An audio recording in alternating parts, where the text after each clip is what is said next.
Hi, everybody. Welcome to Christian Homestead. My name is Jared. If you haven't already, please make sure to subscribe.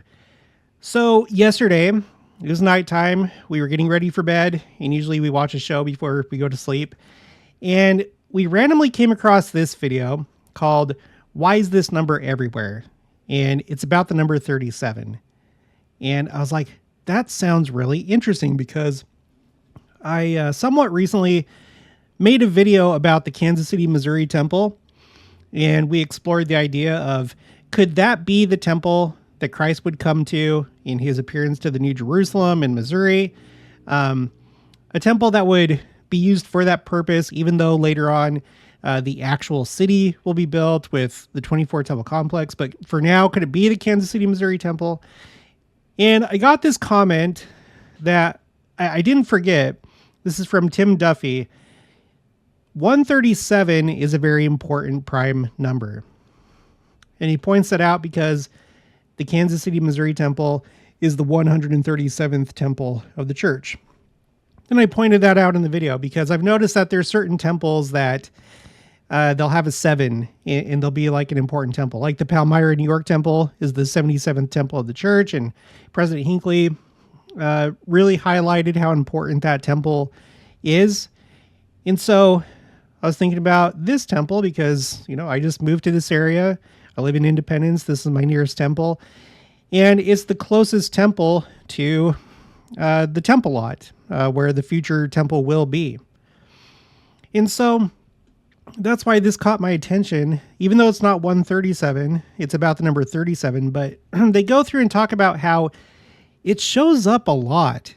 And when you go around and you do a survey or a poll with just random people and ask them to pick a random number between 100 and 1 and 100, that the number that stands out the most that people pick is 37. And so, okay, I thought that was pretty interesting. But there's more, because I came across something that's specifically about 137. So before we get to that really, really interesting point, let me just talk about a couple things.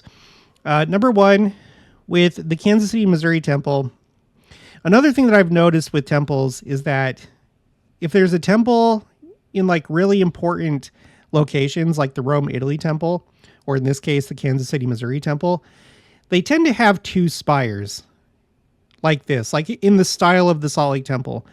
I'm not going to pull up the quote right now, but the Salt Lake temple was made so that the central spire on the east side is taller than the one on the west side.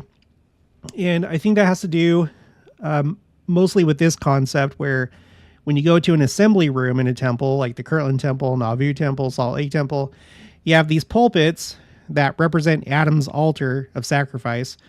And on the east side, you have the pulpits for the Melchizedek priesthood, which of course is higher than the Aaronic priesthood. They have their pulpits on the west side. And so that's the case for the Kansas City, Missouri temple. You have the 2 spires, the one being higher than the other. And it seems to be after that pattern. And I think that was probably intentional for this temple because I think that this is a special temple. And then prime numbers. We need to talk about this before we move on to 137. So this is the Wikipedia article for prime numbers, and it lists all the prime numbers 1 through 1,000, I believe. Yeah, 1 through 1,000. And so you can see 37, it's a prime number, and then 137 is a prime number. I'd also like to point out that 17 is a prime number. In fact, it's the 7th prime number. And I haven't really talked about it so much lately, but there was a time where I really focused in on the fact that President Nelson is the 17th president of the church.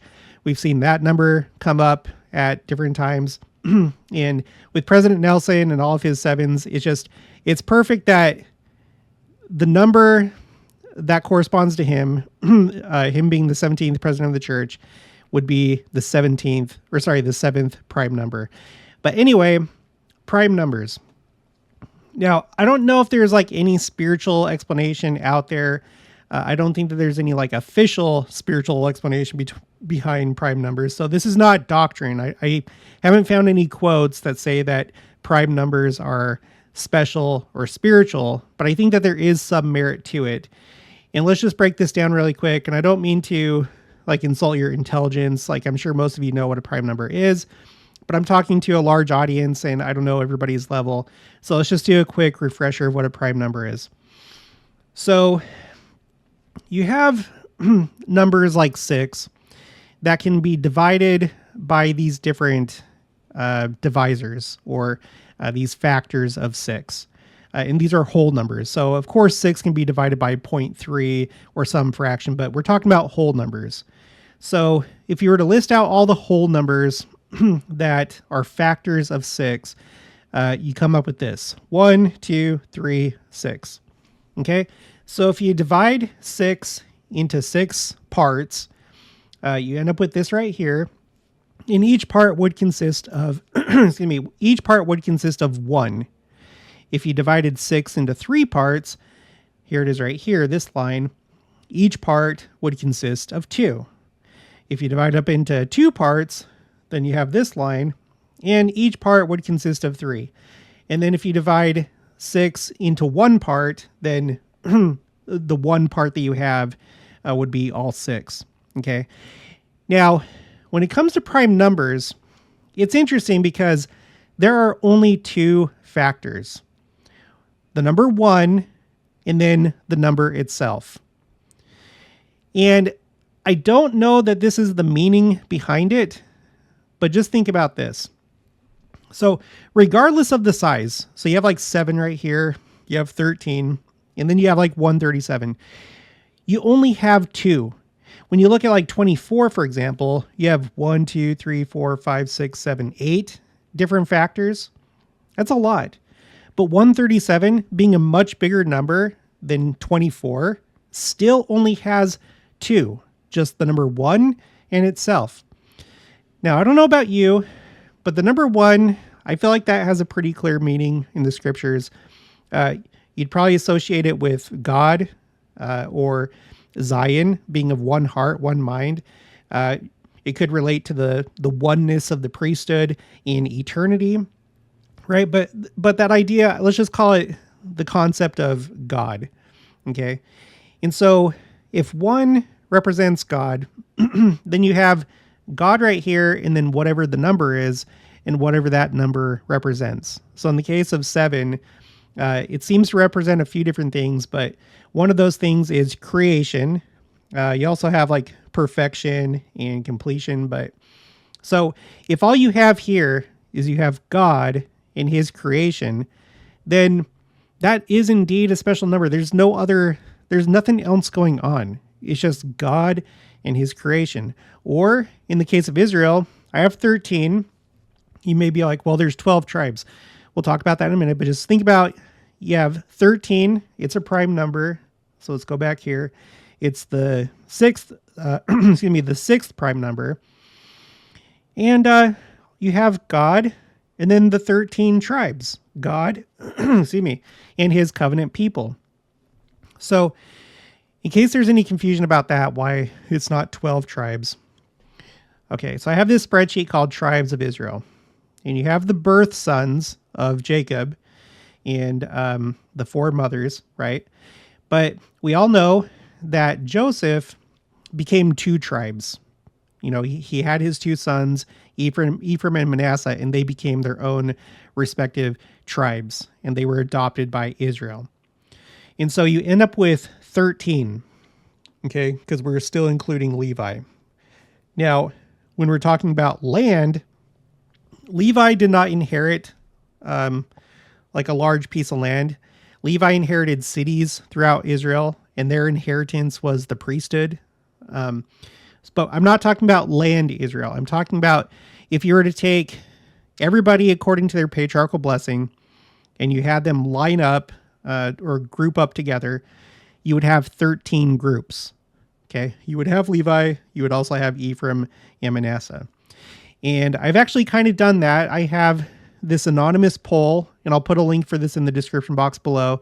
So far, I have 1,573 responses. But it just gives you the opportunity to say, what tribe are you from according to your patriarchal blessing? And I have them all. They're all here. I have every single one. Only one from Simeon, but all the rest of them, at least 2 or more. And of course, Ephraim, there's the most. You can also look at this like pie chart. And this is only representative of my English speaking audience. So it'd be interesting if I could sample the entire church, get a good sample across all countries, but I can't really do that because this is an English speaking channel. And most of my viewers are from the United States, Canada, UK, Australia. Okay, so prime numbers before we move on to 137. So this could be the importance of prime numbers if there is a spiritual component to this. Maybe it's God and then whatever the number represents. 7 for creation, 13 for Israel, and so on. What would 137 represent? Well, I have an idea about that. This is so cool. So as I was thinking about this today, and I was thinking about the Kansas City, Missouri temple, I was thinking, okay, 37, okay, that's great. It shows up all over the place, and people pick that as a random number. But we're talking about the 137th temple of the church. So there's something about 137 specifically. And it turns out that there is. It turns out that there really, really is something about 137. Something very kind of critical, important. It has to do with creation. Okay, so I cannot get into the math of either 37 or 137. It's just I look, I only got to college algebra and trigonometry in high school. And that was it. I did not go beyond that, and it's been a long time, so I don't remember all these things. And even I didn't even get to this point. I probably still wouldn't be able to explain this. But I'll put the links for these videos in the description box below in case you want to watch it. There's no shortage of videos about these numbers. But what we can do for our purposes today is we can go to space.com, and they have an article called "Life as We Know It Would Not Exist Without This Highly Unusual Number."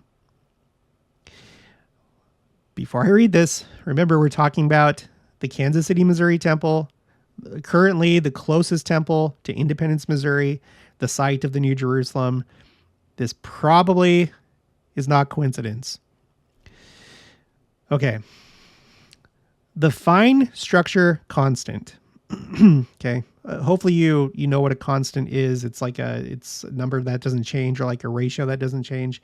The fine structure constant is a seemingly random number with no units or dimensions, which has cropped up in so many places in physics and seems to control one of the most fundamental interactions in the universe.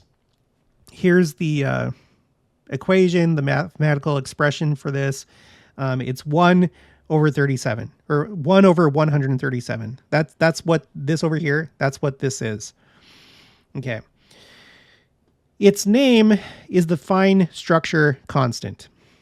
It's a measure of the strength of the interaction. Now, don't let your eyes gloss over. It's just this small little paragraph, and then just listen. And it's a measure of the strength of the interaction between charged particles and the electromagnetic force. The current estimate of the fine structure constant is, and then it has the number there, which interestingly, the first digit that's not a 0 is 7. And then it continues with an uncertainty of 11 on the last 2 digits. The number is easier to remember by its inverse, approximately 1/137th. If it had any other value, life as we know it would be impossible. Now think, this temple is the closest temple to the place where humanity began, in the Garden of Eden. The Garden of Eden was here in Independence, Missouri. I hold the pet theory that it could be that the temple lot, that might be where Adam was actually created, for all any of us know. Or some other significant thing, like when Adam and Eve received instructions from the Lord, or when it may be the spot where they were cast out of the Garden of Eden. Who knows? So it may represent like the return. Once that temple is built, it's like the return. But it could be where he was created. We're talking about 137 making, or 1 over 137 being this important number in physics that is a number that has to do with life being possible in the universe. And it has to do with atoms and in stars being able to form. Okay, let's continue. There are no dimensions or unit. Okay, there are no dimensions or unit system that the value of the number depends on. The other constants in physics aren't like this. The actual value of the speed of light, for example, doesn't really matter because that number depends on other numbers. Your choice of units, whether it's meters per second, miles per hour, or leagues per fortnight, and the definition of those units, exactly how long is a meter going to be, for example, matter. If you change any of those, the value of the constant changes along with it. So does that make sense? It's not like a ratio. It's okay, we're measuring this by miles or meters or feet per second or something like that. So it depends on how long is a foot. Okay, but that's not the case with the fine structure constant. It's like this ratio, 1 over 137. Okay, it continues. But that's not true for the fine structure constant. You can have whatever unit system you want and whatever method of organizing the universe as you wish, and that number will be precisely the same. Because it's a ratio. It's like pi. Okay. So like with a circle, you know how you get pi. Pi is essentially how many times you can take the diameter of a circle and wrap it around the circumference, and it ends up being 3.1415, whatever. It doesn't matter if it's like a circle that's 1 foot in circumference or a mile in circumference. You're just taking whatever the circumference is, whatever the measurement is, and you're wrapping it around the circle, and you're getting your ratio. So that's what this is. It's similar to pi. Okay, continuing. Summerfield originally didn't put much thought into the constant, but as our understanding of the quantum world grew, the fine structure constant started appearing in more and more places. It seemed to crop up anytime charged particles interacted with light. And that's an interesting facet of this, light, because we associate light with God. So, all right, continuing. Change that number, change the universe. If the fine structure constant had a different value, then atoms would have different sizes. Chemistry would completely change, and nuclear reactions would be altered. Life as we know it would be outright impossible if the fine structure constant had even a slightly different value. Life as we know it would not exist if it wasn't for this number. And it's a number associated with the Kansas City, Missouri temple. I'm not saying that there's we can't say that for sure, that this is meant to be. So it's just speculation at this point, but it's kind of perfect when we're talking about the creation of humanity in this temple that's the closest to where humanity started on Earth. Okay, let's go back up here. I accidentally skipped this part, but it actually kind of works out well. If you were to meet an alien from a distant star system, you'd have a pretty hard time communicating the value of the speed of light, right? Because you couldn't be like, oh, it's X number of miles per hour. They don't know what a mile is, but they know what a ratio is. So it continues. Once you nailed down how we express our numbers, you would then have to define things like meters and seconds. But the fine structure constant, you could just spit it out and they would understand it, as long as they count numbers the same way as we do. So this would be a way to indicate to another alien civilization that you're advanced and you got to the point where you realize that this is an important ratio. 1/137. I checked. I was thinking, I thought that they did something like this with the first radio transmission into space that was intended for aliens. And it doesn't turn out that that's the case. They didn't include this constant, but it says the Arecibo message is broken into 73 groups of 23 characters, which are both prime numbers. So they did include prime numbers in general in this message. And then I was thinking, was it in the Voyager Golden Record message? But no, they didn't include that there. So, but I guess that would be one way to indicate to extraterrestrials that we're that advanced. We realize the importance of 1/137. And then lastly, just to finish this off, I came across this today, and this is who are filling up the pews in the U.S. these days by Religion Unplugged. And it's interesting because at the top of the list is Utah. And guess by how much? So this is, okay, so the blue represents if you go to church at least once a month or 12 times in a year. And Utah is at the top of the list with 37%. Of course, 37%. And then the yellow indicates if you've gone between like 1 and 11 times in a year.